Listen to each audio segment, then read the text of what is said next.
First of all, congratulations. Thank you. Thank you. You bagged several awards. Thank you.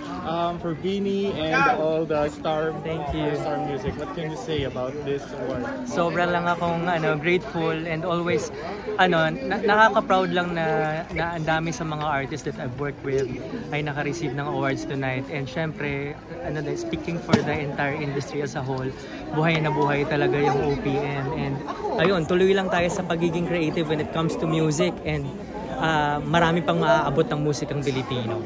Yeah, seeing you, grabe, ang dami yung mga projects this year and next year, no? Speaking of Mr. Jin Velasquez for Genified, yes. Vinyl.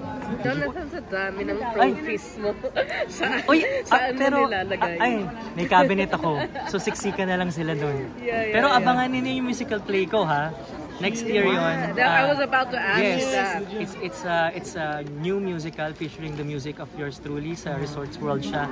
Next year sa April. So abangan nyo yan. Wow! Kung may magka-casting pa lang. Nagpa-final cast na lang, pero maririnig nyo may mga songs dyan na ginawa ko for Eric, for Angeline, for Beanie, na included din sa musical play. So abangan nyo. Around how many songs are these? Baka nagtatahi kami ng mga more or less 40 songs. Kasi yung iba full song, yung iba medley. Depende sa pagkakatahi ng story. Ayun. Okay. So Jonathan, one more question. You work with SB19, di ba? Yung Kabataan Pinoy. What can you say about working with them? Sobrang, iba rin kasi talaga yung dedication sa craft ng SB19. Every time nakakatrabaho ko sa kanila. Kung sila, kitang-kita ko yung passion nila, binubuwas sila talaga lahat. And malayo pa mararating nila. Marami pa sila mako-contribute sa industry. And individually, sobrang talented nila. Pag pinagsama-sama mo, grabe. Iba, powerhouse talaga.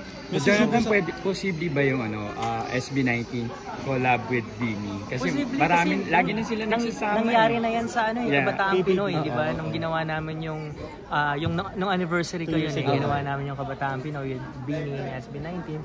So hindi malabong maulit at magkaroon pa yan ng maraming collaborations in the future. Message yun na lang po sa kanila, 6th anniversary nila. Congratulations SB19 and more power to you. Alam ko, marami pa kayong makakontribute sa industry. Speaking of, I'm sorry, okay ka na po ba? Because I saw your post. Nagpapagaling. Okay na naman yung mga pinapagaling na lang yung sugat. Yes, because we need you in this industry. Grabe din talaga yung mga pinoproduce mong songs, tumatatak talaga. What can you say about PMPC? Congratulations sa PMPC. It's their 16th Star Awards for Music, and tuloy-tuloy lang yung ginagawa nila talagang pagsuporta sa industriya, and saludo ako sa inyo. Pero abangan ninyo yung musical play ko, ha? Next year yun. I was about to ask you that. It's a new musical featuring the music of yours truly sa Resorts World siya. Next year sa April. So abangan nyo yan. Wow! Kung may magka-casting pa lang. Nagpa-final cast na lang, pero maririnig nyo may mga songs dyan na ginawa ko for Eric, for Angeline, for Beanie, na included din sa musical play. So abangan nyo. Around how many songs are these? Baka nagtatahi kami ng mga more or less 40 songs. Kasi yung iba full song, yung iba medley. Depende sa pagkakatahi ng story. Ayun. Okay. So Jonathan, one more question. You work with SB19, di ba? Yung Kabataan Pinoy. What can you say about working with them? Sobrang, iba rin kasi talaga yung dedication sa craft ng SB19. Every time nakakatrabaho ko sa kanila. Kung sila, kitang-kita ko yung passion nila, binubuwas sila talaga lahat. And malayo pa mararating nila. Marami pa sila mako-contribute sa industry. And individually, sobrang talented nila. Pag pinagsama-sama mo, grabe. Iba, powerhouse talaga. Jonathan, posible ba yung SB19 collab with Beanie? Kasi lagi na sila nagsasama. Nangyari na yan sa Kabataan Pinoy, di ba? Nung ginawa namin yung anniversary ko yun, ginawa namin yung Kabataan Pinoy, yung Beanie and SB19. So hindi malabong maulit at magkaroon pa yan ng maraming collaborations in the future. Sir Jonathan, last question. On your play po, is there a chance na may sikat na love team na papasok doon? Yan ang hindi pa na-finalize pero ongoing. May maraming nag-auditions na mga artist. So, abangan ninyo yan. Ha?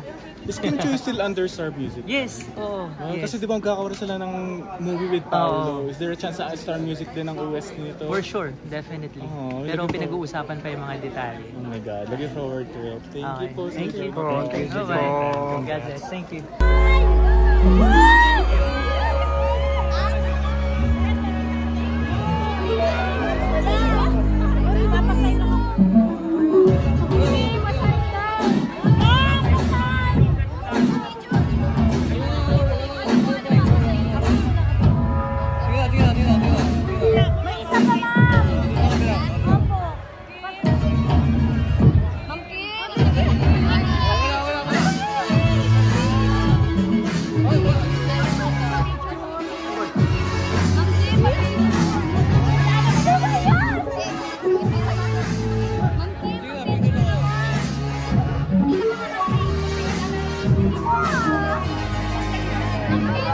you.